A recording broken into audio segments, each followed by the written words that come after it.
If you are looking to add a personalized touch to your holiday gifts and decor this year, we've got your back, because today we are going to get you ahead of the holiday rush. It worked for me last year. I listened to this show. And we're going to start outdoors with beautiful urns and beautiful Carson Arthur. Oh. I thought I'd slip that in there. I'm all blushy. Wow, that's great. Don't you like my little Santa's workshop? I think this is great. It actually gets me really excited, and I'm happy we start doing the holidays early, not as early as retail when they were like beating Halloween with the holiday decors, but we're getting in a little bit early because we want you to be able to get in there and make your DIY gifts and make your DIY urns in enough time, and you're going to show us how. Yeah, and I blame this on retail. Yeah, it's all their fault. Well, it's all their fault because they've gone bigger and bigger than ever. Guys, look at this. Is this not incredible? Right? This is beautiful. Well, these are the types of pieces that you'd see in commercial buildings. Yes. So you'd see them in the front of hotels and the retail shops, and now homeowners are saying, I want this in my space, and it can be quite expensive. Oh my gosh, absolutely. The smaller ones I buy are very expensive, I find, a little bit overpriced. So you're going to make me make one. We're going to make one together, Tracy. I'll help you. A little ho-ho-ho spirit, right? Yay. So what you're going to do when you're going to the garden center to pull your items is you're going to be thinking about big and grand. And there's some specific things that you can do for your holiday planter to really set it apart. So I'm going to give you some of my personal tips, okay? When I'm starting to buy, I always, of course, am looking for the best boughs. You're looking for things that have some flexibility, because then you know they're not dried out. The fresher, the better. In areas down south where these are going to stay, hydrated all season long, you're going to keep watering these through the holidays because you don't want them all brown and crispy, right? So you want to look for that fresh kind of feel to them, all right? You're not just buying one or two types of boughs. You really want to mix it up. I love using evergreens like boxwood because of the feel and the look, and they add depth and texture to your planter. But don't forget the structure plants too. And I'm going to pull this one out here. These are some big boughs, That's a pretty one. Some big spruce. Now, you may think, wow, that's really big and I don't need that, but the truth is you need these as your structure. This is what's going to go into your planter as the cross pieces, so that you feed all of the fun stuff into this. It holds it all together. Yes. Especially in areas with a lot of wind. Out in the prairies, in the Midwest, you got a lot of wind blowing across, you need something to hold everything, lock it in really nice and tight, Yeah, like an anchor, right? And like an anchor, absolutely. And it kind of acts as a cage almost, if that makes sense. I also want you to think about the blings. Now this year, popular, we're back to fruit. So I love the blueberries this year. They're a lot of fun, and they add a vibrant color, which really makes it pop. In the inspiration planters, I use the berries. So we use red and green as contrasting colors. In this one that I'm going to show everybody how to make today, we're going with the blue and we're going with the white, white apples. That's really nice. I love the way the white and blue play off each other. Gives it that sort of crystally kind of winter feel. Even if you don't get snow, you still have that sort of flavor. Beautiful cold colors, because you can actually match this to the decor of your house. You can. Right? My question is, though, if you match it to the decor of your house, is it going to stand out? Yeah, that's true. I like these for a pop. They're excitement. They're the one time a year that you can kind of go crazy and have some fun at the front door. So make sure you do that. The other thing I want to point out, and don't forget, is to add some bling. And I'm going to get you to hold on to those for me, Tracy. Those and these little twigs here. Now, a lot of people look at these in the daylight and they think, well, maybe that's a little too showy. No. Remember, at night. At night, if the cars are driving by your house, these are going to sparkle, right? And that little bit of sparkle, that kind of frost-covered feeling, fantastic. Okay, so those are the boughs and the ornament decor that I want you to invest in. Next, I want you to quickly talk about pots, okay? And I'm going to reach around here to this planter, and I'm going to show you one of the tricks that a lot of the garden centers use. We actually plant inside of a pot. That's what I do. This is so much easier, especially if you have to make changes or fix it down the road. And then you're actually protecting and preserving your planters a little bit better, okay? In that case, you can use this type of planter, pull that up, with just floral foam. Okay? Works great, especially down in the south if you're going to keep your plants hydrated. Up north, do not do this. It freezes like a block. And if things fall over, it's so hard to fix after the fact, okay? A lot of people are going with this type of planter. Plastic, great. Just remember, big really is going to tip over, so you need a lot of weight in the bottom of it. I don't like to use soil. What do you use? Soil freezes solid for me too, so I like to go with, landscaper mulch. Mulch, I've never tried that. It allows a little bit more flexibility and a little bit more area to shift and change as it freezes. Okay. Perfect. These are the tips, guys. With the winds being what they are, that weight at the bottom is a very, very big deal. You've got to make sure it's weighted down. So no, not bricks either, huh? No bricks. No bricks. Okay. Sheridan Nurseries really is a one-stop shop for all holiday decor. They create beautiful urns like these for your outdoor space, and they've supplied Carson with all of the material he used to make his urns today. Carson is going to keep working on his urns throughout the show, and we're going to keep checking in, okay? Perfect. And I will keep helping you out. We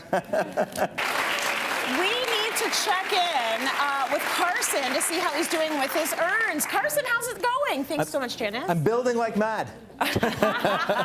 So where are we now in the building process? Well, this is the most boring stage of urn planting. But important. But very important. Yes. This is the substructure. So this is what's going to hold everything together. And I like to do this with my stable greens. So like I mentioned before, I like using a heavy-duty spruce because it has some strength to it. Yes. This is what's going to hold your planter together in those high windy situations, or let's say your kids play hockey into the front door and things get knocked over every now and then. This is what's going to keep it in place. Okay. And you've got the mulch underneath there? This is full of mulch because that's what I like to plant in, and it's easier. Couple of things to do and not to do in this situation, okay? The one thing you don't want to do is put the whole big branch in. Oh, that's exactly what I do. It's too big.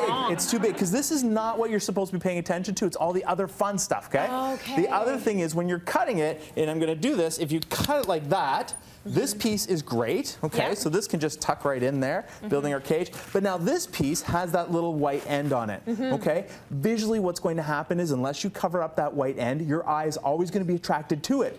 So you don't want that, okay? So we can cut a little lower, cut it on an angle, and now you can use the exact same piece. But because it's done on an angle, when you put it in, you don't notice it the same way, okay?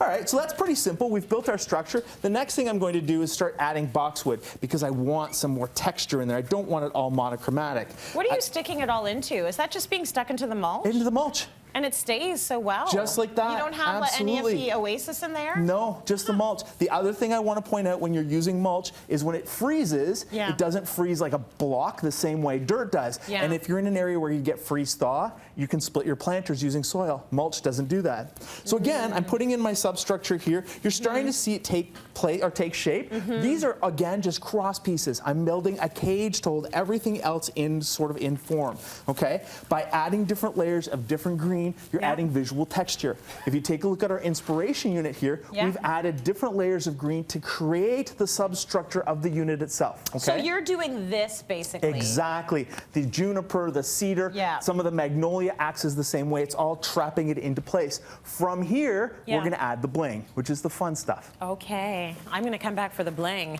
We're going to see the whole thing as it shapes up all throughout the show, but for now, we're going to break. Stay with us, guys. We've got more coming up. We've got another check-in with Carson. We're putting the finishing touches on his amazing urns. Thank you for that, Janice. Okay,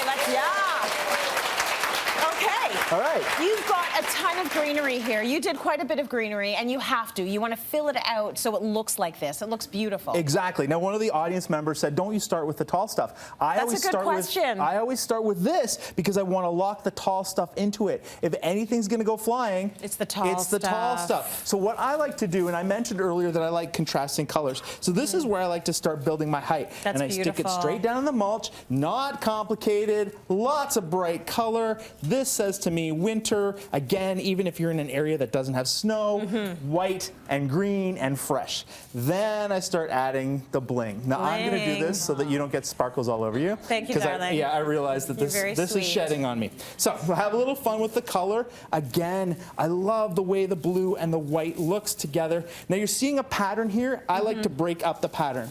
I don't want it to look so perfectly symmetrical that it just doesn't look somewhat real. So I start adding pieces in, and you're seeing I'm just sticking these branches straight down into the mulch. This is not a lot of work. There's no soil in here, no medium, nothing else, just my mulch. What's also nice is after this planter's done at the end of the season, that mulch is going in the garden. Oh, that's so good. Right? You reuse it. Reusing it. So you're starting to see the structure, you're starting to see the shape, but now I've got areas where I need to fill, particularly in this zone. Because you want to make sure there's something aesthetic in that zone. Pass me some blueberries. Yeah, you want to stuff some blueberries in there for me, Trace? Thank you. This is where you're going to see how it kind of really takes structure and shape. Nice. Now, again, we want to add elements. I like the apples, because the fruit this time of year is fun. Yeah. I do them in groupings of 3. Oh, Now, that's a good idea. When they're this small, I say if they're smaller than a softball, go in groupings of 3. Yeah. If they're larger than a softball, that's when you can do a singular one, okay? Grouping of 3 like that, simple. We're gonna add a few more blueberries in here, because we I wanna like make that you did blue and white. And what's nice is you don't have to stick with the traditional holiday colors. We always think red, green, red, green. You can move away from that. Exactly, and that's sort of the key here. And you're starting to see this really take shape. That's now, beautiful. This did not take me very long, and I saved hundreds and hundreds of dollars to do this by myself. Yes. But I'm gonna give you the last crowning touch. Oh, it's so pretty. Yeah. Leanne's favorite store? Yes. $1 each. Oh. Perfect, right? But in Classy, they go. baby. Look at how much pop and sparkle they give. Yes. Again, this planter at your front door catches the light at night. It gives your front yard some bling appeal. That's really nice. Isn't that stunning? Yeah, you can that's add really a bit good. more. Yeah. Really build it up and bulk it up. I love how you've been the one putting it all together, and I just put a few in, and I'm like, look at what I've done. It's beautiful. I said it's we just were doing gorgeous. it together, right? Carson, that is great. So what's nice is when you were out there over the holiday season, get inspiration from those big commercial buildings and then come home and do it yourself with Carson's advice.